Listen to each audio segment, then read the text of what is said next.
With that, let's open up for questions. Yes, sir. Thank you, Mr. Very excited Speaker. you do. Yes. One, how do you reconcile that the Senate product will be different and that it'll be difficult, if not impossible, to have the culture war amendments in the conference version? And second, the ball's now in the Democrat-led Senate's hands. What message is the House sending to the Senate with this bill? Just focus on the military. Stop using taxpayer money to do their own wokeism. A military cannot defend themselves if you train them in woke.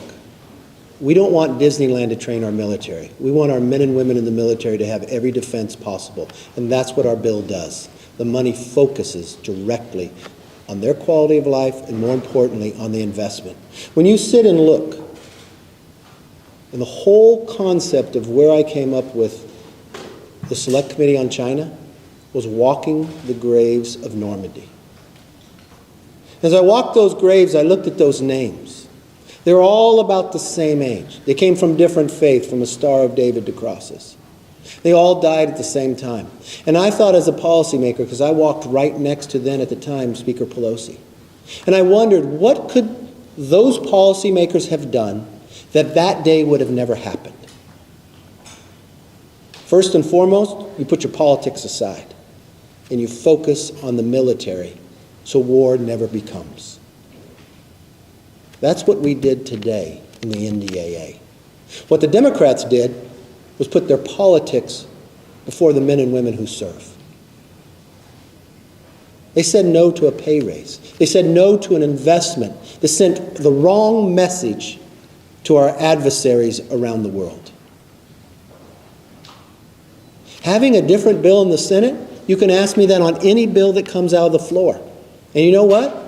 I hope the bills that come out of the House are different than the bills that come out of that Schumer's in charge of. And you know what? We designed our government to be this way, because then we go to conference and we find where we can unite. There was a bipartisan vote on here, but the majority of Democrats decided to vote against giving our military a pay raise. And I think that's wrong. Thank you. Yes. Yes, ma'am. Hi. When Republicans talk about how you were able to assemble the votes to pass this, they say that certain commitments were made on AUMF votes. Can you talk us through what that looks like? You know what's interesting? You guys say the same thing every time, okay? So let me just come back. What commitment was made? That's what I'm asking you. Well, how can you bring something up if something didn't create? You know, it's so interesting to me. You guys live in fantasy. Tom said in the Rules Committee that you, the Speaker, made a commitment that there will be a vote on AOMF by... No. What I told everybody from the process is, does AUMF go through the armed services? Does it?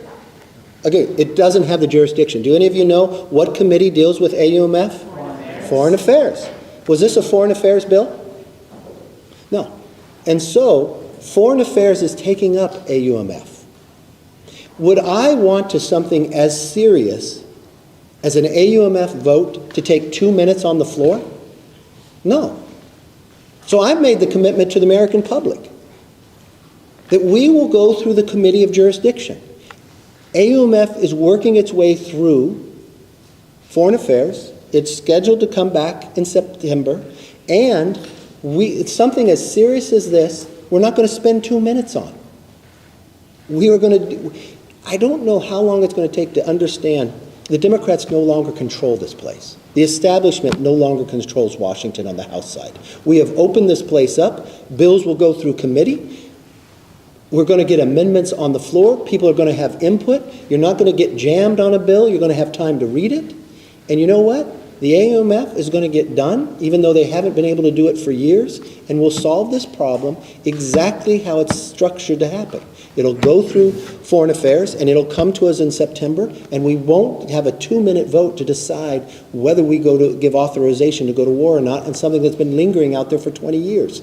I think it's too serious and too important, and it's the commitment I made to the American public. So no, I didn't do something special on this bill. I just kept the promise we made from the very beginning.